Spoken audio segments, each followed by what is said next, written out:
अगर हम अहादीस नबवी की रोशनी में दुनिया के मुस्तकबिल को जानने की कोशिश करें तो मुतअद्दिद अक़वाले रसूल सल्लल्लाहु अलैहि वसल्लम हमारी रहनुमाई फरमाते मिलते हैं कि मुस्तकबिल में इंसानियत को किन किन फितनों का सामना करना पड़ेगा। इस बारे में हमें वाज़िह इशारे मिलते हैं। इन्हीं फितनों में से एक फितने दज्जाल भी है।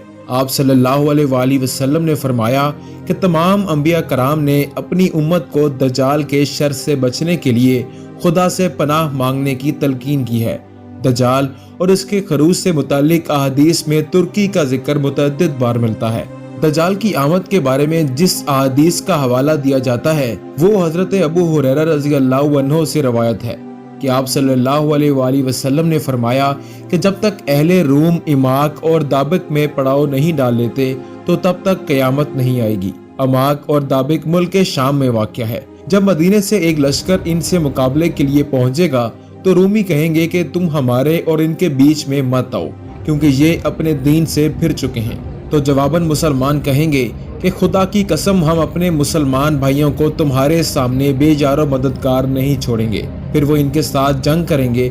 इनमें से 1/3 हिस्सा पीठ फेर कर जहन्नुम का मुस्तहिक बन जाएगा, 1/3 शहादत पाएगा, जबकि 1/3 हिस्से को रूमियों के मुकाबले में फतह हो जाएगी और इसके बाद मुसलमान कभी इंतशार का शिकार नहीं होंगे। आप सल्लल्लाहु अलैहि वसल्लम ने मजीद फरमाया, फिर मुसलमान कुस्तुनतुनिया को फतह करेंगे।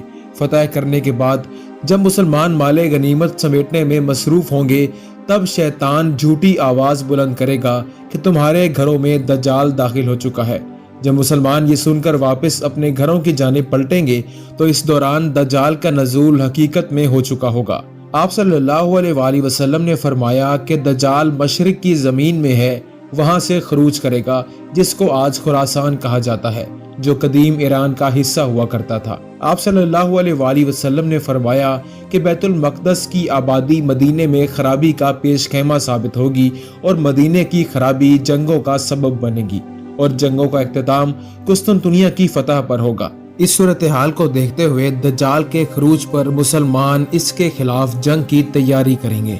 जब मुसलमान नमाज के लिए अपनी सफ़ें दुरुस्त करेंगे तो फिर यही वक्त होगा जब अल्लाह ताला मुसलमानों की मदद के लिए हज़रत ईसा इब्ने मरियम अलैहिस्सलाम को आसमान से उतारेगा। दज्जाल हज़रत ईसा इब्ने मरियम को देखकर पानी में नमक की तरह घुलने लगेगा, यानी शदीद खौफ में मुब्तला हो जाएगा।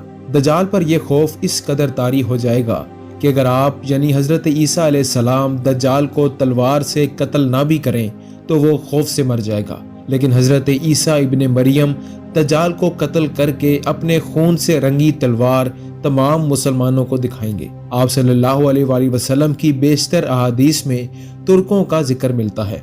तुर्क कौम का जिक्र अहादीस में है और इनकी कुछ ज़ाहिरी अलामात भी रसूलुल्लाह सल्लल्लाहु अलैहि वसल्लम ने बयान फरमाई हैं, लेकिन उन रवायात में तुर्क से मुराद तुर्की मुल्क नहीं है, अलबत्ता तुर्की मुल्क में वाक़या कुस्तुनतुनिया मौजूदा इस्तांबुल से मुतल्लिक अहादीस में तस्करा मौजूद है। जहाँ तक तुर्क से मुतल्लिक अहादीस हैं उनमें से चंद दर्ज झील हैं। तर्जुमा हज़रत अबू हुरैरा रज़ियल्लाहु अन्हु से मरवी है कि नबी करीम सल्लल्लाहु अलैहि वसल्लम ने फरमाया, क़यामत उस वक्त तक कायम नहीं होगी जब तक तुम तुर्कों से जंग न कर लो। उनके चेहरे सुर्ख, नाकें चिपटी हुई, आंखें छोटी छोटी होंगी और उनके चेहरे चिपटी हुई कमान की मानिंद होंगे। तर्जुमा हज़रत अबू हुरैरा रज़ियल्लाहु अन्हु कहते हैं कि रसूल पाक सल्लल्लाहु अलैहि वसल्लम ने फरमाया, क़यामत उस दिन तक नहीं आएगी जब तक तुम उस कौम से जंग न कर लोगे जिनकी पापोशें बालदार चमड़े की होंगी, और जब तक तुम तुर्कों से जंग न कर लोगे जिनकी आंखें छोटी, चेहरे सुर्ख और नाकें बैठी हुई होंगी, गोया उनके मुंह चमड़े की तह बेतह ढाल की तरह होंगे। तुर्कों से मुराद वो लोग हैं जिनका सिलसिला नसब याफिस बिन नूह से चला था। उन लोगों के मोरिस आला का नाम तुर्क था, उससे पूरी कौम को तुर्क कहा जाने लगा।